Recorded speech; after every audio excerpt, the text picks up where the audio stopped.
Assalamualaikum warahmatullahi wabarakatuh. Alhamdulillahillazi arsala rasulahu bil huda wa dinil haqq liyuzhirahu 'alad dini kullihi walau karihal musyrikun. Asyhadu an la ilaha illallah wahdahu la syarikalah wa asyhadu anna Muhammadan abduhu wa rasuluh sallallahu alaihi wasallam la nabiyya ba'da amma ba'd. Qala Allah ta'ala fil Qur'anil Karim, a'udzu billahi minasy syaithanir rajim. Bismillahirrahmanirrahim. Walau ittaba'al haqqu ahwa'ahum lafasadatis samawati wal ardh wa man fihin. Qala Rasulullah sallallahu alaihi wasallam, salasun muhlikat hawa muttaba'un wa syu'un muta'un wa i'jabul mar'i binafsih. Sadaqallahul azim. Bapak-bapak dan ibu-ibu, kaum muslimin dan kaum muslimat, jamaah salat tarawih yang dirahmati Allah, malam ini mari kita kembali sama-sama mempersembahkan segenap puji dan syukur kehadirat Allah Subhanahu wa ta'ala atas segenap limpahan rahmat dan nikmatnya. Alhamdulillah kita masih punya waktu dan kesempatan kembali hadir di masjid ini dalam rangka menunaikan ibadah kepada Allah Subhanahu wa ta'ala. Selawat beserta salam mari sama-sama kita sampaikan buat junjungan kita, yakni Nabi besar Muhammad sallallahu alaihi wasallam. Bapak dan ibu jamaah yang dirahmati Allah, adapun yang menjadi rujukan dari tausiah kita pada malam ini, pertama kita ambilkan firman Allah yang terdapat dalam Al-Quran, surah Al-Mu'minun ayat yang ke-71, dan sabda Rasulullah sallallahu alaihi wasallam sebagaimana yang telah kita bacakan tadi.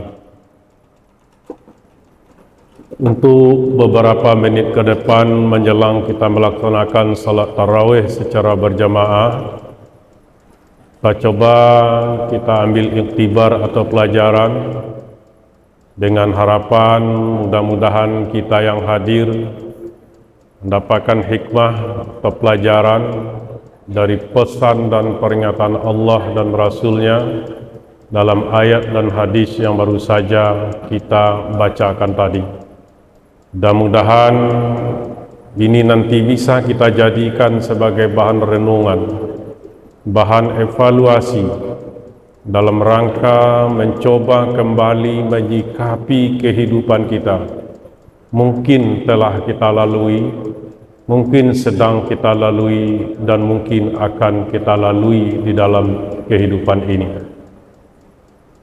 Jamaah yang dirahmati Allah, sebagai judul dari materi santapan rohani Ramadan kita pada malam ini adalah ibadah puasa mengembalikan jati diri manusia. Belum kita lebih lanjut, mencoba mengambil pelajaran dari pesan dan peringatan Allah dalam ayat tadi. Kita coba dulu kita muncul atau kita tampilkan sabda Rasulullah sallallahu alaihi wasallam sebagaimana yang telah kita bacakan tadi. Salasun muhlikat, ada 3 perkara yang bisa membuat situasi hidup kita ini namanya muhlikat. Muhlikat itu kalau kita terjemahkan ke dalam bahasa kitanya, ketemu kita dengan malapetaka, musibah, bencana, hadir hal-hal yang tidak kita ingini dan tidak kita senangi, dia muncul di tengah-tengah kehidupan kita. Itulah kira-kira Bapak dan Ibu ruang lingkup sementara yang dikatakan dengan muhlikat itu. Pertanyaannya, apa pemicunya? Maka lahir suasana seperti yang sudah kita sampaikan tadi. Apa yang menjadi pemicunya? Ada, kata Rasulullah, minimal dalam hadis ini ada 3 sikap dan perbuatan yang bertengger di tengah-tengah kehidupan manusia. Pertama, hawa muttaba'un, dalam hidup memperturutkan keinginan hawa nafsu, hubbud dunia di atas segala-galanya. Hidup diwarnai, tindakan dikendalikan, kita diobrak-abrik dalam kehidupan ini semata-mata faktor pengendalinya yang mensetir kehidupan kita itu adalah hawa nafsu semata-mata. Ini pemicu yang pertama. Pemicu yang kedua adalah wasyu'un muta'un, sifat kikir yang diperturutkan atau yang dipelihara. Bahas sifat kikir yang diperturutkan atau yang dipelihara ini Bapak dan Ibu yang kita hormati. Kok dapet nan diawak jam pindah ke orang, tapi milik orang kok dapet pindah jadi milik awak. Isi saku awak tetap, tapi isi saku orang boleh bakurang jadi milik awak. Itulah salah satu contoh perilaku sifat kikir yang dipelihara atau yang diperturutkan itu. Pemicu yang ketiga Bapak dan Ibu yang kita hormati adalah wa i'jabul mar'i binafsih, tumbuh sifat takjub, angkuh atau sombong terhadap kelebihan yang dimiliki oleh diri sendiri. Yang hebat dia, yang cantik dia, yang ganteng dia, yang kaya dia, yang berpunya dia, yang punya pangkat, jabatan, status sosial dia, orang lain tidak punya apa-apa. Padahal Bapak dan Ibu yang kita hormati, sikap yang ketiga ini, perilaku yang ketiga ini ibarat orang main bola. Dia yang jadi pemain, dia yang jadi wasit sendiri. Ibarat orang ujian, dia yang ujian, dia yang periksa ujian, dia yang menilai hasil ujian itu sendiri. Padahal Bapak dan Ibu, sejatinya kita hebat, kita pandai, kita punya, kita kaya, kita punya segala-galanya. Wajib penilaian itu datang dari orang lain, bukan diri kita sendiri yang menilai diri kita sendiri. Bapak dan Ibu hadirin yang kami hormati, ini 3 pemicu kata Rasulullah. Hadir dan lahirnya berbagai muhlikat di tengah-tengah kehidupan manusia.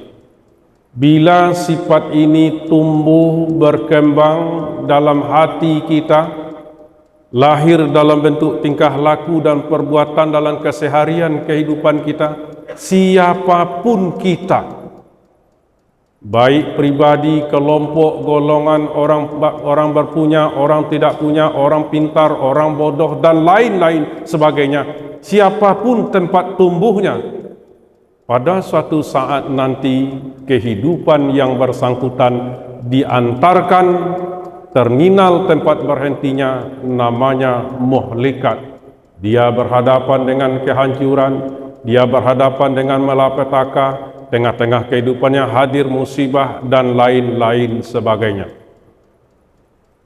Bapak dan Ibu yang kami hormati, kita coba untuk kita pahami, kita uraikan semampu kita tiga perkara ini malam ini. Dan mudah-mudahan kita sabar mendengarnya. Bapak dan Ibu yang kita hormati, kita ambil satu di antara yang tiga itu dulu. Salah satu kata Rasulullah pemicu lahirnya muhlikat dalam kehidupan kita, hawa muttaba'un. Dalam hidup memperturutkan keinginan hawa nafsu. Barangkali Bapak dan Ibu yang kita hormati, inilah yang dikhawatirkan oleh Rasulullah Sallallahu Alaihi Wasallam sekitar 14 abad tahun yang lalu. Apa yang dikhawatirkan Rasul itu? Ketika para sahabat diajak untuk berjihad di medan perang, adu kekuatan fisik, tak satu pun yang menggelengkan kepala. Seluruhnya ikut dan setuju. Padahal dia sadar ketika di medan tempur berhadapan secara fisik, korban nyawa, harta, dan lain-lain sebagainya, tidak sedikit yang akan tumbang menjadi mati syahid dan syuhada, tetapi mereka tidak ada yang menggelengkan kepala. Tapi yang dikhawatirkan Rasul itu apa? Ketika di hadapan dari suatu sisi umat ikut, umat tidak takut, tapi dihadapkan kepada perjuangan di lain sisi, dia berjuang, musuhnya tidak ada pada dirinya sendiri, tidak kelihatan olehnya, apakah umat ini akan sanggup atau tidak, kata Rasulullah. Dalam situasi seperti itu Bapak dan Ibu yang kita hormati, lahirlah sebuah pernyataan oleh Rasulullah yang sangat mengejutkan dan mencengangkan para sahabat. Raja'na min jihadil asghari ila min jihadil akbar. Kita baru saja kembali dari peperangan yang sangat kecil, kata Rasulullah, di hadapan para sahabat yang banyak. Sahabat tercengang, seolah-olah mau memprotes kepada Rasulullah. Ya Rasulullah, tidakkah peperangan demi peperangan yang kita hadapi selama ini besar, banyak memakan korban harta, nyawa, banyak para sahabat mati syahid, syuhada, berguguran di medan perang? Iya, kata Rasul. Tapi ada perang yang lebih besar daripada itu. Dia ada pada dirimu, dia adalah musuh yang ada pada dirimu. Dia tidak kelihatan, tapi dia tetap menggempur kehidupanmu dalam keseharian kehidupanmu. Apa itu? Al-jihadu nafsi. Berjihad melawan diri sendiri. Bapak dan Ibu yang kita hormati, jadi berjihad melawan diri sendiri adalah bahagian daripada jihad, daripada peperangan yang dianjurkan oleh Rasul untuk menyelamatkan hidup kita ini. Dari apa? Dari yang kita katakan tadi, bahwa dalam keseharian kehidupan kita ada musuh yang tidak kelihatan, yang siap mengobrak-abrik kehidupan kita. Kalau kita tidak hati-hati, itulah yang dinamakan dengan hawa muttaba'un dalam bentuk hubbud dunia dalam keseharian kehidupan kita. Bapak dan Ibu yang kita hormati, kita ini manusia, kalau kita lihat dan kita telusuri lebih jauh, di dalam diri kita ini ada dua pemberian Allah yang sangat berguna dari suatu sisi dalam kehidupan kita. Tetapi anehnya, dia tidak berteman. Dia saling berkompetisi dan saling kalah mengalahkan. Tidak ada yang mau kalah. Dari suatu sisi yang satu ingin jadi raja, yang satu juga ingin jadi raja. Karena tidak ada yang saling kalah mengalah, terjadi kompetisi yang ketat dalam keseharian kehidupan kita. Apa itu? Akal dan nafsu yang ada di dalam diri kita. Karena tidak ada saling kalah mengalah, yang ada saling kalah mengalahkan, terjadilah istilahnya dalam keseharian kehidupan kita yang namanya pasang surut dan pasang naik di tengah-tengah kehidupan kita dalam bentuk perilaku dalam kehidupan ini. Kapan terjadinya pasang naik?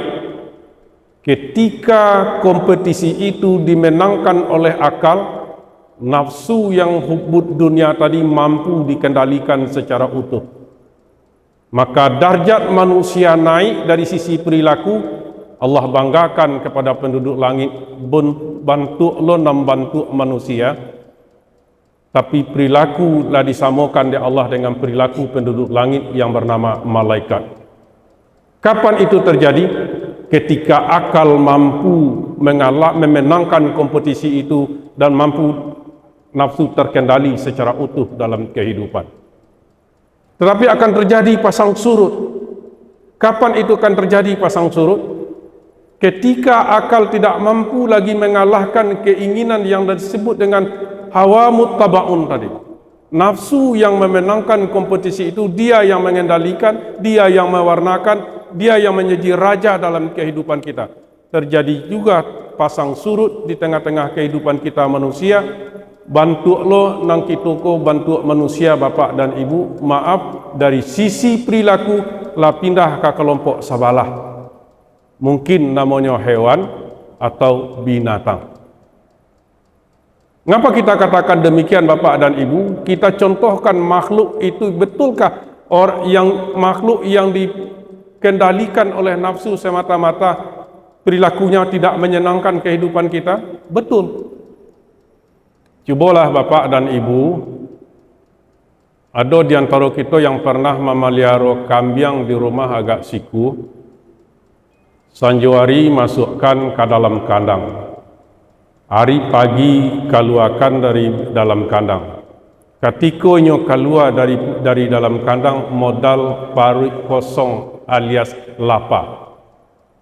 Lai bisa dinyo membedakan ketika nyo keluar dari dalam kandang modal parik lapar tadi, iko pucuk paranci tuannya yang menanam boleh dimakan. Ko pucuk paranci tetangga yang punya ndak boleh dimakan. Lai boleh pak, lai bisa dinyo membedakan pak, bu? Tidak bisa membedakan. Kenapa? Ketika dia keluar dari dalam kandangnya, yang memerintah, yang mengendalikan, yang mewarnai kehidupannya itu, yang menstir kehidupannya itu nafsu semata-mata. Akhirnya apa yang terjadi? Dengan modal parik kosong, apa yang ada di hadapannya milik tuannya, milik orang lain, tidak perlu itu dipikirkan. Yang penting parik kanyang, soal siapa yang punya itu soal belakangan. Itu cara kambing memenuhi kebutuhan hidup, karena dia dipimpin dan dikendalikan oleh yang dikatakan hubbud dunia, nafsu semata-mata.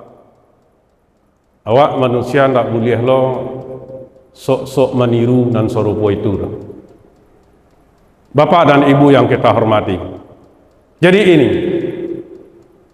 ketika hidup ini diobrak-abrik, dikendalikan oleh hubbud dunia, oleh hawa muttabaun dalam kehidupan tidak terkendali, kita katakan tadi salah satu solusinya kita wajib hukumnya berjihad untuk diri kita sendiri.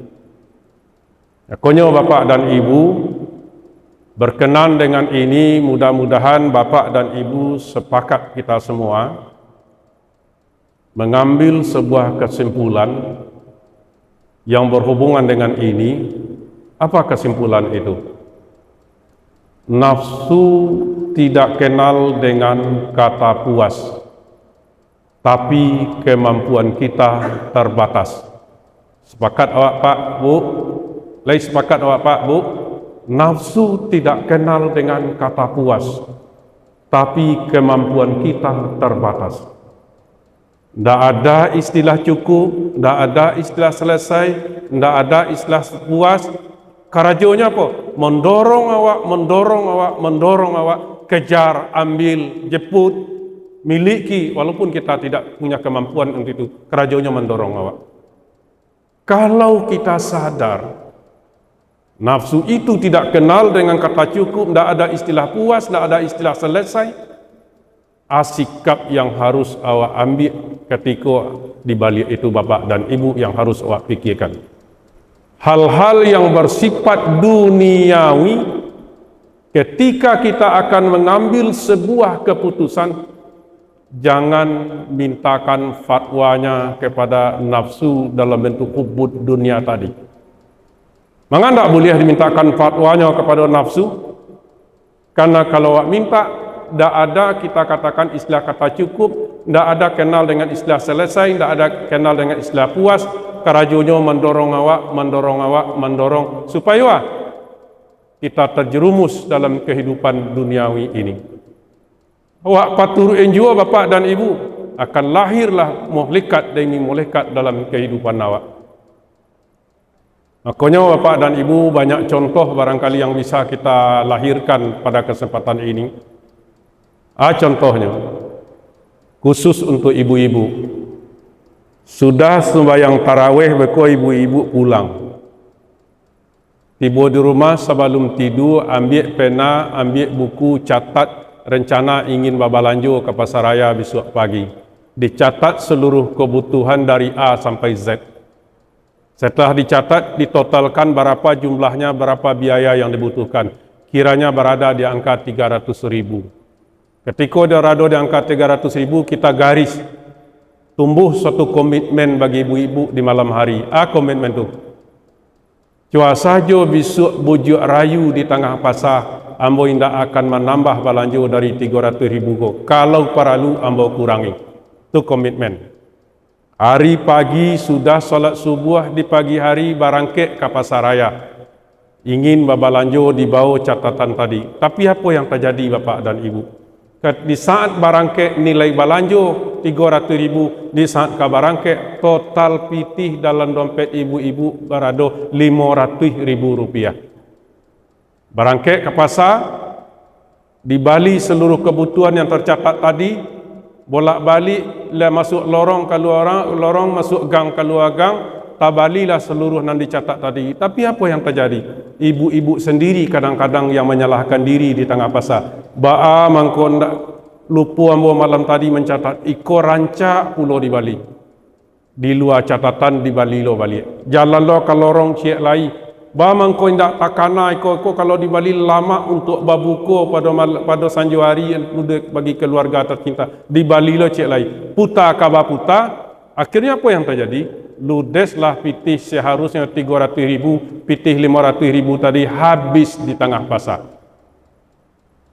Bapak dan Ibu, ukuran bisa ditenteng jo asoi pulang, tapaso dikirim jo becak balanjo tu. Ketika tiba di rumah, jatuhlah kita barang makanan atau yang barang belanjaan yang kita beli diri banyak jatuh kepada mubazir. Kalaupun tak jatuh kepada mubazir, hubungan kita dengan Allah dalam bentuk ibadah, kalau tidak akan gagal terlalaikan. Karena di saat babuko ukuran 3 unsur dalam paru iko yang menunggu, ada tampe air, ada tampe udara, ada tampe makanan, yang tampe udara diisi di makanan jo air. Akhirnya apa yang terjadi? Sudah babuko, waktu azan lah masuk menjelang waktu salat Isya, mato mengantuk, akhirnya gagal pai ke rumah sakit. Mengapa ini terjadi Bapak dan Ibu? Karena kita ditipu oleh duniawi ketika berada di tengah pasar tadi. Salah satu contoh. Bapak dan Ibu, contoh lain banyak. Awak sedang bapitih banyak, arato banyak, pitih banyak, tabungan banyak, simpanan barang ameh di rumah banyak. Rumahlah layak ditunggu, rancak dibandingkan di rumah tetangga. Bawalah barundiang jangan napasu ketika kondisi awak model itu Bapak dan Ibu. Napasu rumah nan serupa iko layak jo ambo tinggal je keluarga besar jate rumah ko. Awak dalam keadaan kayo kecil orang. Jawabannya Bapak dan Ibu. Bangun 2 tingkat lagi karena guna pitih kalau indak untuk menyenangkan awak dalam kehidupan ko. Karena tugasnya ndak ada akan membawa kita mundur, tapi mendorong taruh. Ndak ada kata cukup, ndak ada kata selesai. Contohan cik lagi Pak, belum kita tutup. Kok tiba ibu-ibu tolong simak elok-elok. Kok tiba di kami kaum bapak kok, bantu sadang tagih kecewa kini. Umur masih muda, mata nyalang, talingo nyariang salero sadang namuh. dompet, tabah, pitih, banyak, jabatan punyo. Kan di kami saja kaum bapak kau sadonyo. Di saat kondisi serupa itu bapak dan ibu barundiang lo kami jo nafsu duniawi di atas rumah. Buah rundiangan, hai nafasu. Rang rumah hambo nalah kapal limo ko li layak jo dibawa ke tengah. Kira-kira jaweknya pak bu. Jaweknya kira-kira bu. Ganti ciek lai.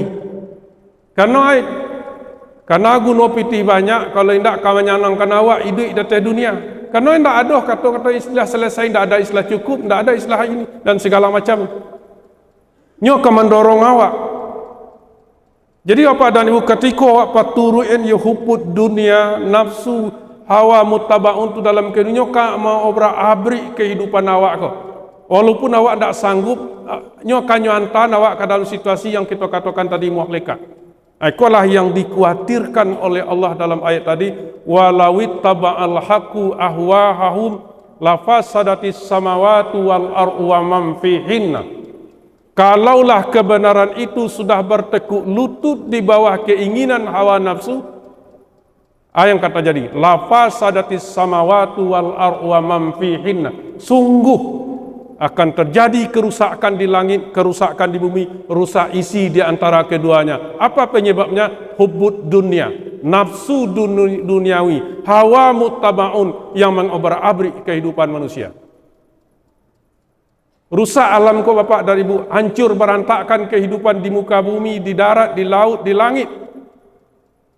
Akibat daripada hubbud dunia tadi. Contoh dan fakta ketika kita memasuki bulan suci Ramadan. Apa kado yang diberikan Allah untuk orang Sumatera Barat? Banjir besar dan banjir bandang terjadi di mana-mana. Dan paling parah tu di Kampung Ustaz di pesisir sampai kini isak je tangi alunanto. Kalau kita telusuri bapak dan ibu tak masuk akal awak. Joto truk biasanya kayu golondong kadang-kadang tu dibawa kini nyuantan ke teras rumah di banjir. Kalau kita cari apa penyebabnya, kita berani katakan bahawa manusia dalam memenuhi kebutuhan hidup tadi sama jo contoh kambing yang kita ceritakan keluar dalam keadaan parit kosong, tidak bisa dalam membedakan mana dilarang, mana dibolehkan. Yang penting parit kanyang soal apa yang kata jadi itu urusan di belakang. Hubbud dunia. Kini apa? Terjadilah berbagai kehancuran dan kerusakan di permukaan bumi. Ulah daripada perbuatan manusia yang memperturutkan keinginan pribadi dan dirinya sendiri. Bapak dan ibu yang kita hormati, ke depan apa yang harus kita lakukan? Keseimbangan. Supaya hidup ini stabil, yang kita evaluasi itu ada keseimbangan dalam kehidupan kita. Sebagai penutup kita ambil sebuah perumpamaan. Kita ko manusia bapak dan ibu baru boleh dikatakan manusia bila ada 3 rukun di diri awak. Rukun yang ada di diri awak ko sama lo je rukun yang ada di bendi. Bendi itu baru boleh dikatakan bendi bila ada 3 rukun di bendi itu. Mana 3 rukun di manusia? Ada akal, ada nafsu, ada tubuh. Mana 3 rukun pada bendi? Ada kursi, ada bendi, ada kudo, ada bendi itu sendiri. Buang rukun yang ada di manusia je rukun yang ada pada bendi. Akal pada manusia, kursi di bendi. Kudo pada bendi, nafsu pada manusia. Fisik yang ada pada manusia, bendi itu sendiri. Ibarat sebuah bendi bapak dan ibu ingin melaju menuju sebuah perjalanan, pertanyaannya kapan bisa selamat dalam perjalanan? Bila 3 komponen tadi dalam perjalanan mampu saling seimbang menyeimbangi. Contohnya, kudo tangkas, larinya mengatak. Tiba di kursi, badan masih tago, umur masih muda, tenaga masih namuh, mata nyalang, telinga nyariang. Tiba di bendi, mulai dari roda sampai bagian-bagiannya alun adoh dan uzur ciek yor. Bila 3 komponen itu adanya, berarti ada keseimbangan. boleh kusie malacui kudo tadi supaya larinya mengatak. Dek kudo tangkas larinya mengatak, nyol pacu bendi tadi sakancang mungkin lari. Katiko bendi ko nyol pacu di kudo sakancang mungkin, si kusie siap untuk mendampingi. Kenapa? Badan masih tagok, talingo masih nyariang, mato masih nyalang baru. Katiko bendi di bawah kudo salari sakancang mungkin lari, nan bendi alun adoh na rusak cik jo, rodanya masih tagok, bagian-bagiannya alun adoh na lapuk. Insya Allah selamat dalam perjalanan. Mengapa bisa dia selamat? Karena ada keseimbangan dalam perjalanan itu 3 komponen tadi. Tapi kurang hati-hati kita, ndak kita evaluasi kehidupan kau. Salah satu di antara yang 3 tadilah uzur salah satu. Tiba di kusie lah lamah, tanago lah berkurang, mato lah mulai kabur, talingo lah mulai pakak. Tiba di kusie, tiba di bendi masih kudonya, tiba di kudo, kudo masih tangkas, larinya masih kancang. Tiba di bendi, roda lah hampir rusak, lampi lapuk, sampai duduk dan lain-lain sebagainya. Kusie nandak mampu mengevaluasi perjalanan dan kadi tampuhnya, dak tahu diri, nyo lacu kudo ko supaya lari kancang. Yang kata jadi bapak dan ibu. Dek kudo tangkasnya cubokan kerajonyo mengatak larinya nyo bawa lari kancang bendi tadi. Kita ndak tahu di mana kusie jatuh, di mana roda bendi ko berserakan. Mengapa itu terjadi? Evaluasi dalam kehidupan tidak kita lakukan secara utuh. Makanya bapak dan ibu hati-hati kita menjalani kehidupan ini. Kalau 3 komponen ini dalam perjalanan bisa saling seimbang menyeimbangi, paculah kehidupan ini. Bapak dan ibu yang kita hormati, untuk itu mari kita tiru moto kehidupan orang tasawuf, di mana engkau reda ya Allah, disitulah aku bahagia. Kita cari redanya Allah. Kalau kita diredai Allah, kita kaya diredai Allah, rasakan kebahagiaan pada waktu itu. Kalau kita tidak kaya, mungkin miskin itu diredai Allah, rasakan kebahagiaan pada waktu itu. Bapak dan ibu yang kita hormati, mudah-mudahan apa yang kita sampaikan ini bisa jadi bahan renungan, mengembalikan kembali jati diri kita yang sudah tercabik-cabik oleh gorogotan hawa nafsu yang tidak terkendali dalam kehidupan dunia ini. Banyak maaf, billahi taufiq wal hidayah. Assalamualaikum warahmatullahi wabarakatuh.